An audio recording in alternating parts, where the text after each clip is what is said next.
தமழும் அந்த அருணகிரி தமிழில் மனம் மகிழ்ந்தாடி நின்ற முருகன் கிழவி இவள் புலமை கண்டு அழகு மிகும் குழந்தை என மகிழேறி வந்த குமரன்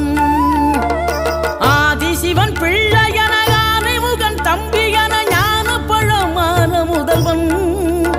நீ பாடும் குரல் வளம் கொடுக்கும் பனிமலையில் வாழும் அந்த பார்வதியின் இளைய புதல்வன் தேனெடுத்து திணை வளர்க்கும் சிறு குருத்தி வள்ளியவள் சிந்தையில நின்ற மன்னவா நீ நாடி வரும் பக்தர்களின் நாட்டம் அதை தனித்தருளும் ஞான குருநாதன் அல்லவா ஞான குரு